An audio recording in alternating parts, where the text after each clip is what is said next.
Mantan Presiden Amerika Serikat Donald Trump ditembak saat melakukan kampanye pada Sabtu 13 Juli 2024 lalu. Adapun pelaku yang bernama Thomas Matthew Crooks berhasil ditembak tewas seusai melancarkan aksinya. Dikutip dari AFP, agen khusus FBI Pittsburgh, Kevin Rohek mengatakan polisi dan lembaga masih menyelidiki motif penembakan tersebut. Pasalnya, penyelidikan itu bisa berlangsung selama berbulan-bulan dan penyidik akan bekerja tanpa lelah untuk menemukan motif penembakan Crooks. Sementara diketahui senjata api yang digunakan Crooks untuk menembak Donald Trump merupakan milik sang ayah. Adapun ayah Crooks membeli senjata jenis AR secara legal.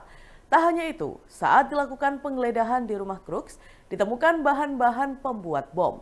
Bahkan bahan-bahan tersebut juga ada di kendaraan Crooks. Namun FBI menggambarkan bahan pembuat bom itu sebagai alat yang belum sempurna. Senapan AR Style sendiri merupakan salah satu senjata Amerika Serikat yang paling populer.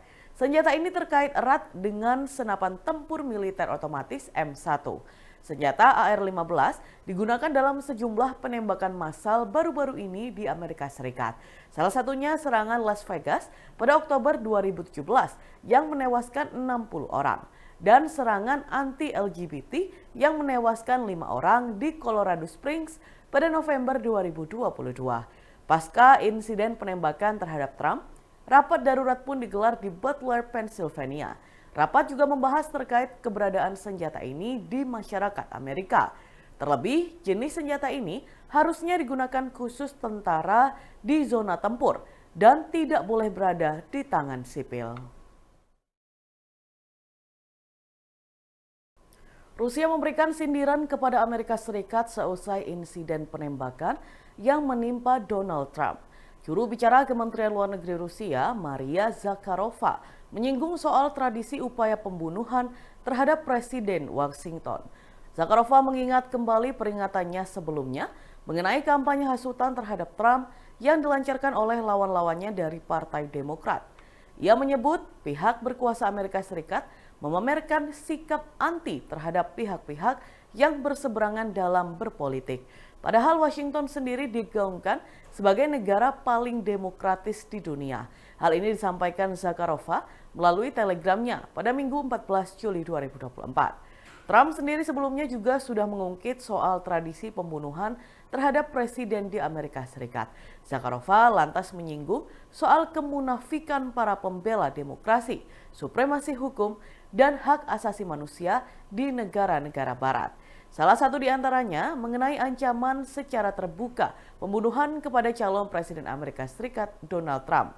Ia menekankan bahwa pernyataan seperti itu tidak muncul di jejaring sosial, melainkan muncul di media resmi yang dibuat oleh politisi asal Partai Demokrat Amerika.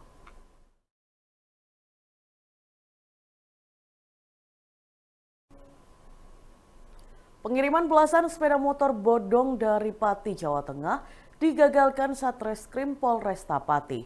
Motor dengan berbagai merek itu diangkut sebuah truk dan ditutup menggunakan barang-barang lain. Rencananya, sepeda motor tersebut akan dikirim ke luar Pulau Jawa, tepatnya ke Kalimantan. Kasat Reskrim Polresta Pati, Kompol M. Alvan Armin, saat dikonfirmasi memberikan jawaban. Ia mengatakan, terbongkarnya kasus dugaan perdagangan motor ilegal tersebut merupakan hasil pengembangan penyelidikan. Pihaknya menyita sebanyak 17 motor tanpa dokumen lengkap yang disembunyikan dalam bak truk pada Selasa 9 Juli 2024. Motor-motor tersebut disembunyikan dengan cara ditutupi kasur, diduga untuk mengelabui polisi. Polisi juga menahan sopir truk AM 28 tahun warga desa Tanjung Sari yang mengangkut belasan sepeda motor terindikasi bodong itu. Namun menurut AM, ia hanya berperan sebagai kurir dalam kasus penyelundupan motor ini. Ia mendapat upah sebesar 1 juta rupiah per sepeda motor yang ia kirimkan. AM mengaku ini kali kedua ia melakukan pengangkutan. Sementara kasur yang berada di truk menurut AM ialah barang titipan yang juga dibawa ke Kalimantan.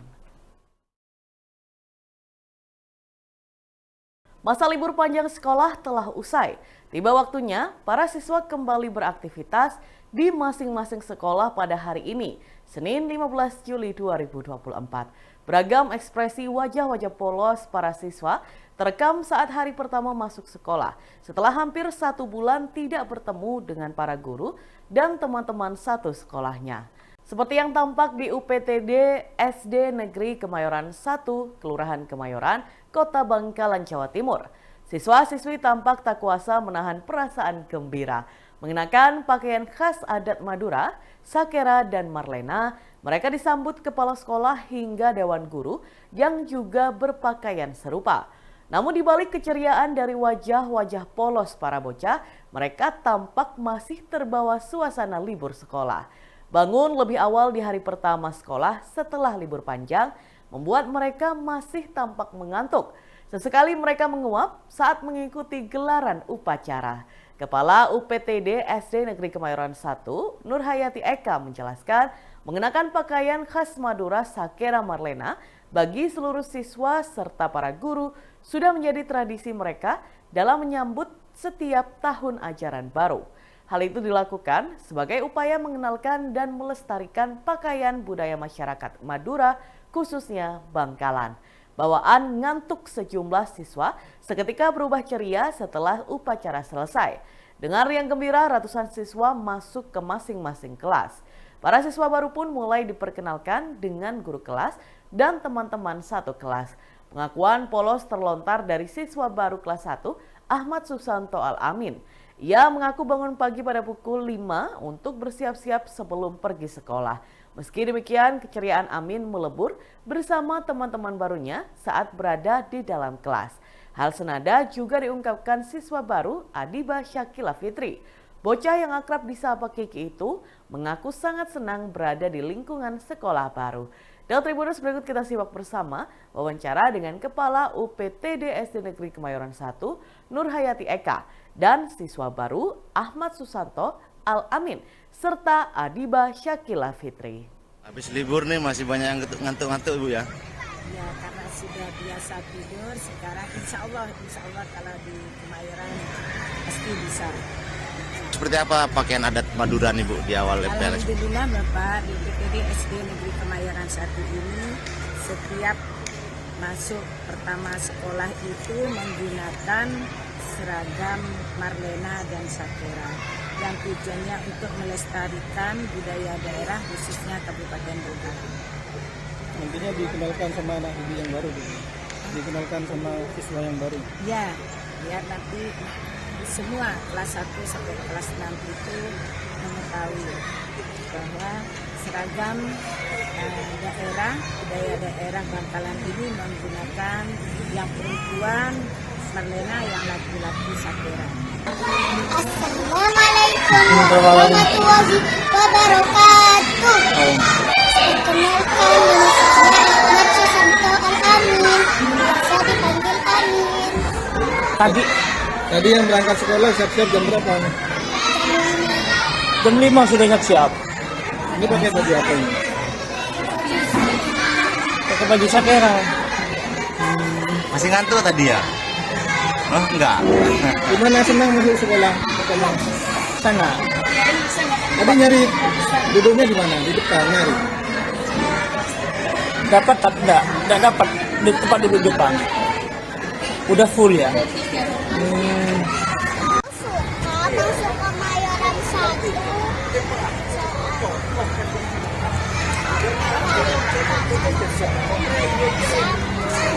Aku pengen tinggal di Kemayoran 1. Kata Ayah, Kiki harus jadi aktor. Hari ini pakai baju apa? Sama teman-teman juga ya? Baju adat Madura. Suara knalpot saling bersahutan terdengar di seantero alun-alun Ponorogo pada Minggu 14 Juli 2024. Tidak lama, sorak-sorai dukungan juga terdengar dari pinggir pembatas. Terlihat beberapa pembalap jatuh di aspal, namun tak lama mereka bangkit dan melanjutkan lomba. Ratusan pembalap meramaikan road race Kapolres Kap Ponorogo pada Minggu 14 Juli 2024. Ada 24 kelas yang dipertandingkan dalam Kapolres Cup ini. Total hadiah yang direbutkan cukup fantastis, yakni sebesar 150 juta rupiah untuk total 24 kelas. Kelas-kelas itu diantaranya bebek standar lokal Ponorogo dan metik wanita. Juga ada mini GP untuk anak-anak dengan usia maksimal 12 tahun. Kapolres Ponorogo AKBP Anton Prasetyo menuturkan road race ini dalam rangka Hari Bayangkara dan Grebek Suro 2024. Menurutnya, event road race ini bisa mewujudkan aspirasi anak muda yang hobi otomotif. Meski dengan sarana seadanya, event ini berlangsung meriah dengan total 314 pembalap yang bertanding. Diharapkan adanya acara ini dapat mengurangi atau bahkan menghilangkan balap liar yang ada di jalanan. Sementara Ketua 2 Event Road Race Kapolres Cup Ponorogo, David Surya Pratama mengungkapkan ratusan peserta itu datang dari berbagai kota, bahkan ada yang dari Jawa Barat. Pihaknya mengaku gol yang ingin dicapai yakni membangkitkan dunia otomotif di Kabupaten Ponorogo, menekan balap liar di bumi reok, serta pembibitan atlet muda. Dan Tribuners, berikut kita simak bersama wawancara dengan Kapolres Ponorogo AKBP Anton Prasetyo dan Ketua 2 Event Road Race Kapolres Cup Ponorogo David Surya Pratama. Pertama, tentu saja tujuannya dalam rangka hari ulang tahun Bayangkara ke-78 sekaligus dalam rangka Hari Suro 2024, di mana itu merupakan inspirasi dari kami Polres Ponorogo dan pemerintah daerah yang saya dipanggil Pak Bupati untuk mewujudkan aspirasi daripada kaum anak muda otomotif, dan kami kerjasama dengan pihak AMRF Pak David untuk mewujudkan ini, dan alhamdulillah dengan berbagai sarana yang seadanya dan dimiliki oleh Ponorogo yang belum punya sirkuit, kami tentu kita mampu mewujudkan pelaksanaan event ini yang luar biasa antusiasnya. Kami berharap dengan mewujudkan aspirasi daripada kaum pencinta otomotif khususnya balap aspal halus, kami berharap mengurangi dan menghilangkan kegiatan-kegiatan yang bersifat liar, balap liar. Kali ini, Kapolres Cup kali ini ada diikuti oleh 314 peserta. Ada berapa kelas, Mas? Ada sekitar 24 kelas. Pesertanya ini dari mana saja, Mas? Ini yang terjauh dari balap-balap cewek itu dari Jawa Barat. Oh, ada yang Ada kelas cewek? sama Banyuwangi. Banyuwangi ya? Hadiahnya ya. Kecelakaan tunggal terjadi di Jalan Raya Pantura Situbondo, tepatnya di Jalan Raya Pasir Putih, Kecamatan Bungatan, Kabupaten Situbondo, pada Senin 15 Juli 2024. Mobil Toyota Pajero bernopol P1285WO yang dikemudikan Diga Miftahul Farhan, warga Putri Citra Pratama, Kuta Utara, Badung, Bali, menabrak pohon. Pemuda yang baru berusia 15 tahun itu diduga mengantuk hingga terjadi kecelakaan tunggal.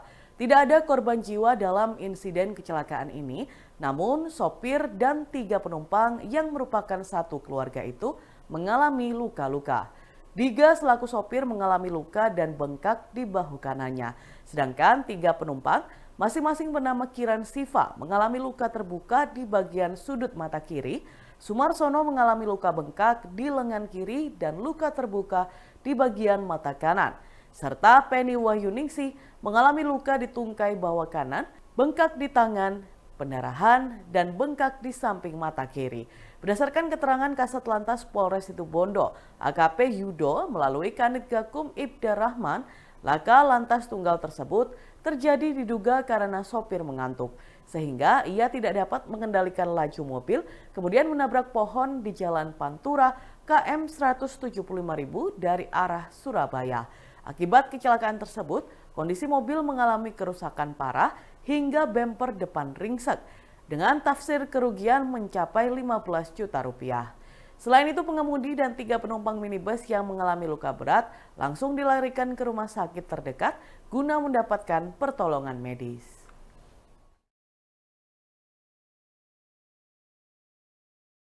Download Tribun X sekarang, menghadirkan lokal menjadi Indonesia.